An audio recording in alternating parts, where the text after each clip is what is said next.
todos e todas. Meu nome é Marina, eu sou psicóloga da Defensoria Pública do Estado de São Paulo. Atualmente eu atuo na unidade de Itaquera, que fica na zona leste de São Paulo. Eu vou começar a aula hoje situando um pouco a Defensoria e o Centro de Atendimento Multidisciplinar, que é onde a psicologia se insere dentro da instituição, para depois tentar abordar os temas que me foram pedidos para a aula. Eu digo tentar porque são temas bastante complexos e que não vão se esgotar aqui hoje numa aula de 30 minutos, tá? Então vamos lá. A Defensoria Pública do Estado de São Paulo é uma instituição permanente cuja função, como expressão e instrumento do regime democrático, é oferecer de forma integral e gratuita a orientação jurídica, a promoção dos direitos humanos e a defesa em todos os graus, judicial e extrajudicial, dos direitos individuais e coletivos, né? Aqui a gente já pode perceber como a Defensoria se propõe a ser uma instituição que vai muito além de fornecer advogado para quem não pode pagar, né? É um conceito de justiça de uma forma muito mais integral, né? A história da instituição é marcada, então, pela resistência, né, pelo movimento, assim, é uma instituição que foi criada depois dos movimentos sociais darem bastante voz a isso, a esse pedido, né, unidos por um ideal de acesso à justiça. É uma instituição nova, em expansão, tendo como foco a população mais pobre, alvo de discriminação e humilhações sociais e que enfrenta muitos obstáculos para alcançar seus direitos fundamentais. Então, a instituição ela é comprometida com um projeto político e social que representa a esperança de melhoria e efetividade do sistema de justiça, que é um sistema historicamente injusto, seletivo, elitista, punitivo e controlador para as pessoas mais pobres. Dentro da lei que criou a instituição, está o Centro de Atendimento Multidisciplinar, que compõe a ação interdisciplinar e contribui para esse acesso aí da população à justiça de forma integral, né? Essa justiça que a gente diz que é o objetivo da instituição. Os CANs, como são chamados, né, o Centro de Atendimento Multidisciplinar, eles são compostos por psicólogos e psicólogas e assistentes sociais, que atuam de forma a possibilitar essa escuta mais especializada, ampliando o sentido de justiça e potencializando as estratégias para o seu acesso. Então, o CAN, ele tem um papel de ir além da demanda jurídica trazida, né, de ter uma escuta mais ampliada, focando nos aspectos emocionais, subjetivos e sociais da população que procura pela defensoria. A atuação desses profissionais possibilita atenção especializada a demandas bastante complexas, como transtorno mental, uso problemático de drogas, violência doméstica e outros tipos de violência, vulnerabilidades sociais e conflitos familiares, buscando, sobretudo, vias extrajudiciais para a garantia de direitos da população usuária da Defensoria Pública. Os CANs trabalham basicamente em 4 eixos de trabalho. O primeiro eixo é a realização do atendimento social e o psicológico à população usuária, incluindo atuação em composição extrajudicial de conflitos. Então, nesses atendimentos, a gente propicia esse espaço de fala, reflexão, orientação ou mesmo do acolhimento das demandas desses usuários, né? Esse atendimento, ele serve também para a gente dar um contorno ao que a pessoa está trazendo, né? Para as demandas, os relatos que ela traz, né? Possibilitando que essa pessoa se organize melhor e entenda muitas vezes a própria demanda que ela traz, né? Nesse atendimento ela pode ser orientada a respeito dos seus direitos, dos serviços, dos encaminhamentos possíveis que podem ser feitos para o caso dela, né? No caso das composições extrajudiciais, elas são uma possibilidade de promover um diálogo, né, da gente conseguir solucionar muitas vezes um conflito extrajudicialmente, né? Muitas vezes eles são propostos, as composições são propostas antes da gente entrar com a ação judicial. Então, o que a gente pensa é que essa composição, ela propicia um protagonismo dessas pessoas, para que elas mesmas possam chegar a uma conclusão para ali para o conflito que elas estão vivenciando e não delegar a uma terceira pessoa, no caso o juiz, né? Se ela entrar com uma ação judicial. O segundo eixo de trabalho é a produção técnica e o registro. Então, confecção de relatórios, laudos, quesitos, pareceres, manifestações técnicas e demais documentos que os profissionais elaboram, que vão ajudar a compreender melhor os casos, né? Então, essas produções técnicas, elas podem tanto ser adicionadas às ações judiciais, né, aos processos, quanto ser usadas internamente ali, ou para encaminhamentos, enfim, né?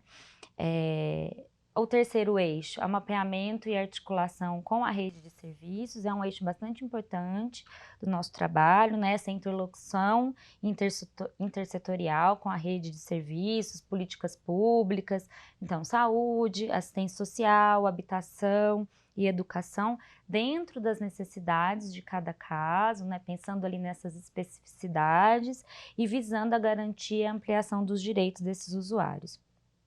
O quarto eixo é a participação em atividades de educação, em direitos e formação. Então, atividades como seminários, palestras, rodas de conversas ou outros eventos que podem ser voltados tanto para a população que a gente atende, quanto para os profissionais da rede de serviço, né? O objetivo dessas atividades é orientar sobre a defensoria, sobre os direitos das pessoas, né? Contribuir para essas formações continuadas. Essa aula, por exemplo, se insere nesse eixo, né, de formação continuada. Vou falar um pouquinho do papel da psicologia dentro da defensoria, para a gente conseguir um pouco diferenciar dos outros papéis da psicologia, né, que tem muitas facetas, que é um trabalho bem específico, né? Vamos pensar que as demandas das pessoas que procuram a defensoria, então, considerando que são pessoas extremamente vulneráveis, né, o recorte de renda para ser atendido pela defensoria é um recorte extremamente baixo, então são pessoas que estão em territórios mais vulneráveis, com os direitos violados. Então, as demandas dessas pessoas extrapolam o que é meramente jurídico. E a psicologia está ali para acolher essas pessoas e tentar fazer com que essas demandas sejam acolhidas, né, e atendidas. A psicologia vai ter esse lugar de escuta, então, dentro da instituição, né, uma escuta qualificada, que vai olhar para esses sujeitos atendidos de forma a considerar eles na sua totalidade e inseridos dentro do contexto social do qual eles vivem. Né, isso é muito importante quando a gente fala do trabalho da psicologia na defensoria, de sempre considerar o indivíduo e o contexto social de onde ele vive, né? A psicologia vai ser aí também um importante instrumento de detecção de violação de direitos e vai ter um papel fundamental na construção do acesso a esses direitos, né? Então, a psicologia vai ter um potente trabalho para ser desenvolvido dentro da defensoria.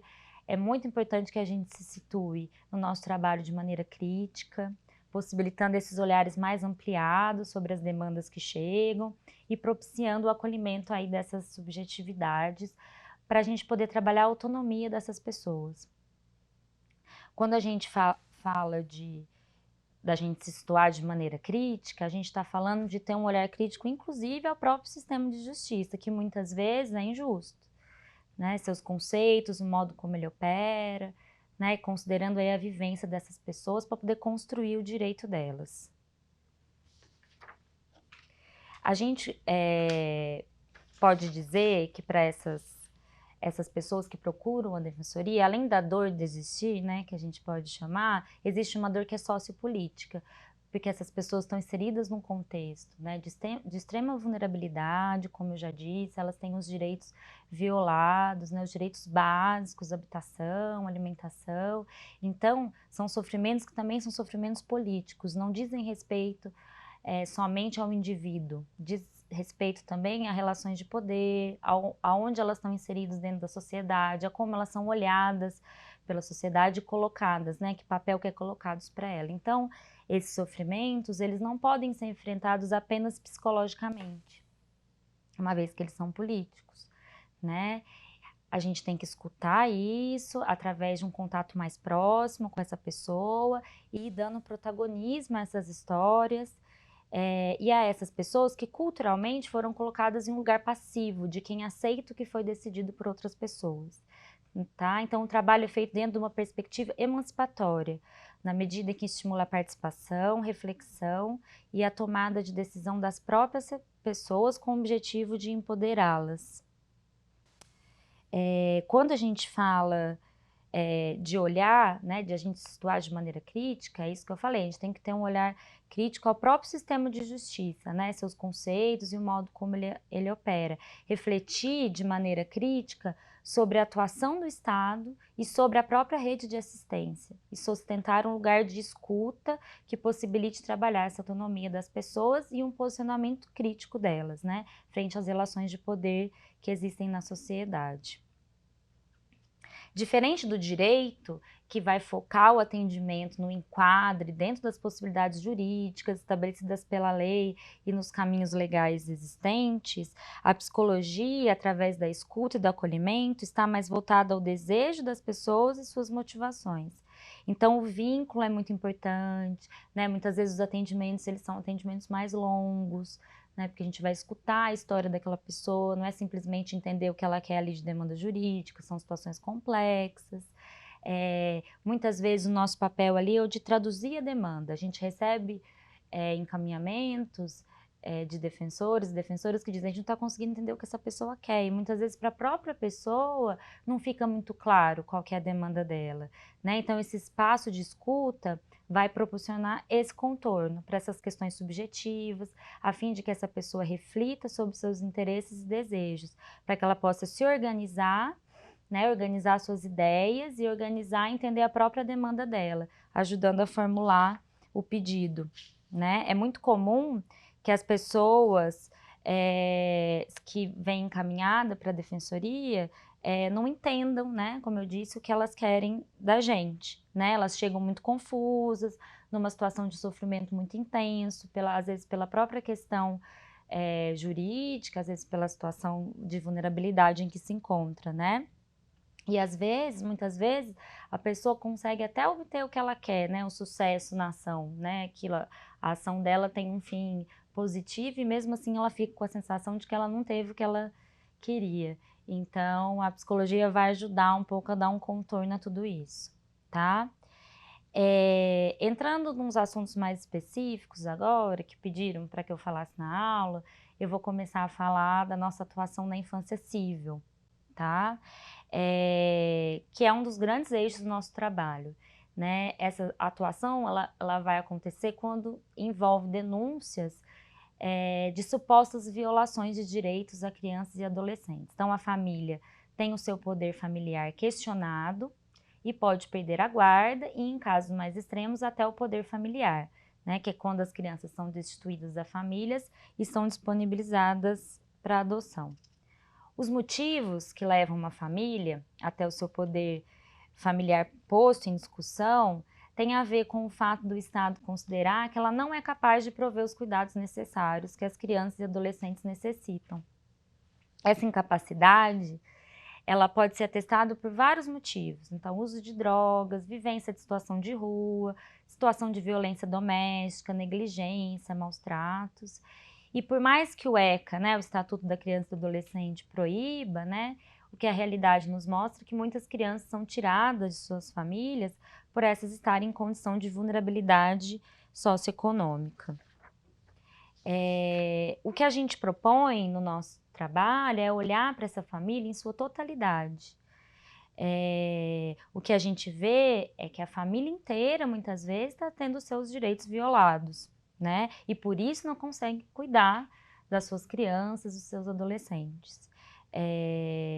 Cuidar do jeito ainda que o Estado considera que é o jeito correto de cuidar. Então, é uma população extremamente desprotegida pelo Estado e que acaba sendo inteiramente responsabilizada por não poder cuidar de seus filhos. Então, é para isso que a gente tem que olhar, para a família como um todo, né? A gente tem que pensar na desproteção dessa população, no fato de que a própria pobreza pode levar ao rompimento dos vínculos e que, muitas vezes, o que acontece nessas ações da infância é uma criminalização da pobreza e um controle do Estado sobre essas pessoas e sobre as várias esferas da vida delas, né? É claro que existem situações em que as crianças, os adolescentes estão em risco e que precisam ser afastadas das famílias, mas o que a gente vê, na maioria das vezes, não é isso que acontece, né? Portanto, assim, o que a gente pensa é que o atendimento dessa família é um trabalho super complexo, que vai envolver articulação com a rede, incluindo aí assistência, saúde, educação, para que a gente possa garantir o direito das famílias de continuarem a cuidar dos seus filhos e filhas, né? Quando a gente fala de maternidade e paternidade, a gente está falando de direitos sociais, maternidade e paternidade dessa população, né? A gente está falando de direitos sociais que foram negados a essas famílias, que acabam sendo inteiramente responsabilizadas pela desproteção dos seus filhos. Então, proteção à infância também se refere à proteção do ser humano. Então, a gente tem que proteger a família toda, né?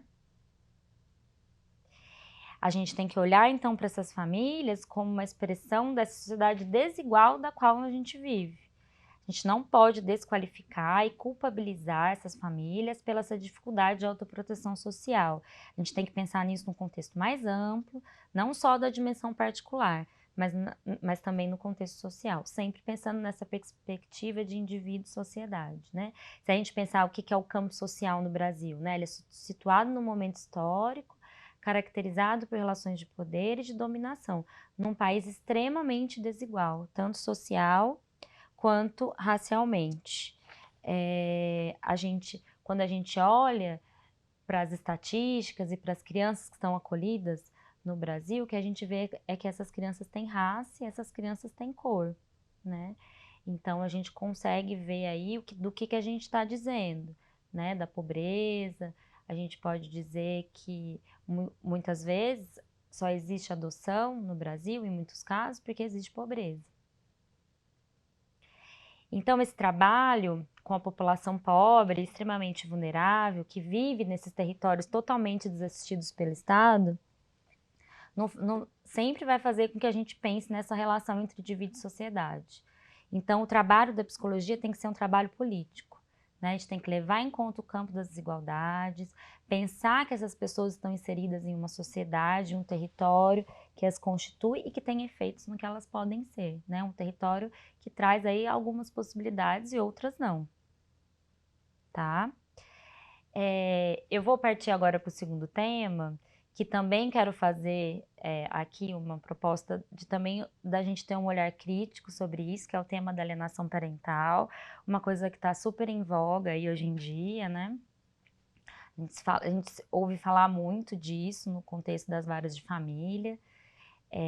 Então eu vou contextualizar um pouco e apresentar as críticas, né, o olhar crítico sobre esse tema, né, de forma que a gente possa pensar também de uma forma mais ampliada, né, a isso. Então, a síndrome da alienação parental, ela foi descrita por um psiquiatra americano em 2001, chamado Richard Gardner, como sendo um distúrbio infantil que surge principalmente em contextos de disputa pela posse e guarda dos filhos. Esse distúrbio se manifestaria a partir da programação da criança por parte de um dos pais para que rejeitasse e odiasse o outro, somado à colaboração da própria criança. No Brasil, a alienação parental ganhou uma definição jurídica a partir de uma lei de 2010, que tem como objetivo descrever o que se entende como alienação parental e punir os culpados. O que a gente coloca enquanto crítica a esse termo e ao modo como ele foi construído e pensado, são várias questões que eu vou tentar elencar aqui, né? Primeiro, a patologização dos comportamentos, né? Então, quando desses comportamentos do grupo familiar que estão em um litígio conjugal, o que limita a discussão, né, sobre a complexidade que envolve essas situações de conflitos familiares, né? Dessa forma, a gente banaliza a problemática do litígio conjugal né, e prioriza a busca por transtornos psicológicos individuais e pela punição dos genitores. Além disso, né, a lei que ocorre, o que a gente propicia com a criação da lei é a judicialização dos conflitos familiares, né? Esse modelo em que um perde, o outro ganha, favorece, né, que a criança seja colocada como um troféu aí na disputa por esses pais, né? E acaba sendo uma forma de produção de sofrimento, né? Além disso, essa disputa, né, que às vezes se arrasta por anos no judiciário, pode inclusive aumentar o conflito ao invés de resolvê-lo, né? O psicólogo muitas vezes é inserido nesse contexto com o objetivo de fazer uma avaliação psicológica para ver ali quem é o culpado, estabelecer um culpado e pensar em punições, né? E o que a gente pensa, né, os críticos dessa abordagem, né, desse jeito de lidar com a situação, é que isso não é uma psicologia que tem compromisso social, né? É uma psicologia que acaba sendo incorporada a um modelo adversarial, que é muito comum nos juízos de família, né? Então, assim, a diversidade da complexidade dos comportamentos humanos não podem ser contidas inteiramente na descrição de doenças e patologias, tá? O que a gente percebe é que no momento de separação é muito comum que aconteça o fenômeno das alianças parentais. Então, após a separação, se estabelece, a criança estabelece uma relação intensa entre o genitor que ficou com o filho e este e o filho, né? E aí o que acontece, que pode acontecer, é que esse fenômeno das alianças, né, acabou sendo transformado numa patologia, né, em uma lei passível de punição, né.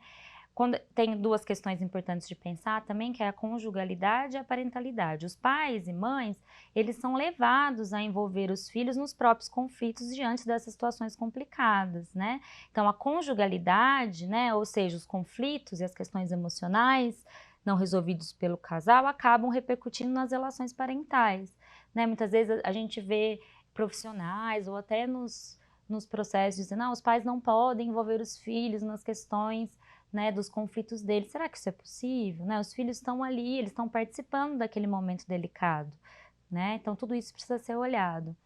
O que a gente pensa, né? Que a gente precisa intervir para proteger e garantir os direitos dessa família, dessas pessoas, e não numa avaliação centrada na verdade, na busca de soluções, né? Então tem que ser dado um espaço para escuta para essa família, sem apontar culpados, né? Porque a gente não acredita que há lugares tão maniqueístas, em que um é bom e o outro é mau, né? É importante que a gente pense e questione o Instituto da Guarda Unilateral, né? Ninguém consegue ser pai e mãe vendo o filho a cada 15 dias, né? Além disso, a pessoa que fica com a guarda acaba tendo maior controle, maior poder de decisão. Então, a gente tem que privilegiar a guarda compartilhada, né? Que é uma guarda onde não tem esse instituto do guardião, né? E do que visita, né? Os dois têm responsabilidades, os dois têm que poder conversar e dialogar para poder cuidarem de um vínculo que, apesar do vínculo do casamento ali ou da relação estar sendo rompida, é um vínculo que vai manter uma relação entre eles para sempre, né? Então, a importância de um espaço para que o psicólogo possa intervir, refletindo com as partes sobre a responsabilidade pela superação dos impasses e um possível acordo judicial. A criação de uma nova lei não seria necessária se, além de serviços multidisciplinares, fossem implementadas medidas no judiciário que visassem mais a convivência familiar do que a punição de seus membros, né? Claro que em algumas situações de litígio, intenso sofrimento, a gente não descarta a possibilidade de fazer um encaminhamento para tratamento psicoterápico ou familiar, né? Mas o que eu estou dizendo aqui é que é importante olhar para isso como um contexto, né, como um todo, dessa família, do que está acontecendo ali, né? Não avaliar essa questão do litígio sobre um viés psiquiátrico, que vai priorizar só o exame do indivíduo, né, mas por uma perspectiva sócio-histórica, né, pensando nessa intervenção aí no campo social e político, tá? Para concluir, a para falar um pouco sobre, enfim, tentar amarrar tudo isso que eu falei, né? Pensando numa atuação ética da nossa categoria, né, dos psicólogos e psicólogas, a gente tem que tentar atuar como um agente facilitador de transformação social, a serviço da liberdade, da cidadania e da saúde mental, deixando de ter a nossa prática atrelada à identificação e tratamento de patologias, né? Muito mais do que isso, né? A psicologia pode enriquecer muito o sistema de justiça com suas compreensões e pode trazer um elemento fundamental aos processos jurídicos, que é a pessoa e o universo das subjetividades. Não no sentido de avaliar, classificar, mas no sentido de propiciar espaços de reflexão, no quais as pessoas entrem em contato com as suas subjetividades, então desejos, ações, relações, e elas possam fazer parte dessas ações, o que pode trazer algum tipo de transformação para suas vidas dentro do que fizer sentido para elas, né? Dessa forma, o trabalho dos profissionais de psicologia podem contribuir para um sistema de justiça mais justo, né? Parece que é um pleonasmo, mas muitas vezes o que a gente vê é um sistema de justiça que não é justo, menos burocrático e mais próximo da população. É uma possibilidade muito nova de trabalho, né? E que tem se mostrado um rico campo de intervenção. Certo? Espero que eu tenha conseguido aí passar pelos pontos mais importantes. Essa é a bibliografia que eu utilizei para preparar minha aula, tá? Depois eu não sei se fica disponibilizado aí o material, então tá aqui a bibliografia que eu utilizei. E eu vou deixar também os meus contatos, tá? Tem aqui o meu... Então, ó, aqui é a bibliografia, tá? Depois tem o nome dos livros aí, dos autores que eu utilizei para pensar nessa aula, e os meus contatos, tá? Meu telefone e meu e-mail para quem quiser entrar em contato, discutir casos, né? Que acho que isso também faz parte do nosso trabalho. Pensar junto é sempre melhor e pode trazer contribuições muito ricas para a gente pensar em cada caso, tá bom? Muito obrigada.